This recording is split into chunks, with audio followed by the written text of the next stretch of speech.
কয়েকদিন আগে একই দিনে বজ্রপাতে 14 জন মানুষ মারা গেলেন। আমি জানতে চাই হঠাৎ মৃত্যু এটা ইসলামী দৃষ্টিকোণ থেকে ভালো নাকি খারাপ? খুবই গুরুত্বপূর্ণ প্রশ্ন। প্রিয় দর্শক, এ বিষয়ে একটি হাদিস বর্ণিত হয়েছে মুসনাদে আহমদে। হাদিসটি হলো মাউতুল ফুজআতে আখযাতু আসাফিন, অর্থাৎ আকস্মিক যে মৃত্যু এটা আপনার আল্লাহর গজবের ক্রোধের হঠাৎ পাকড়াও, এটি একটি হাদিস।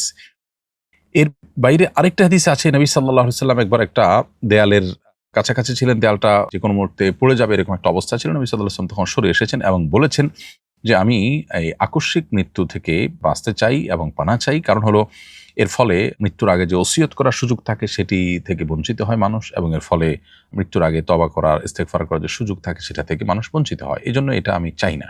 একদিকে এই দুটি হাদিস যেরকম আমরা দেখতে পাই, আবার অপর দিক থেকে অন্য হাদিসও আমরা পাই নবী সাল্লাল্লাহু আলাইহি সাল্লামের। সেটি হলো যে তিনি এই আকস্মিক মৃত্যুকে এটিকে বলেছেন যে যদি নেককারের জন্য হয় তাহলে সেটা তার জন্য কল্যাণের। কারণ হলো আকস্মিক মৃত্যুর মাধ্যমে তিনি অনেকটা সারপ্রাইজড হয়ে জান্নাতি নেয়ামতের মধ্যে চলে গেলেন। কারণ তিনি যদি জান্নাতি হয়ে থাকেন তাহলে দুনিয়ার এই জঞ্জাল থেকে মুহূর্তেই তিনি মৃত্যুবরণের মধ্য দিয়ে জান্নাতের নেয়ামতের উপযোগিতা অর্জন করলেন।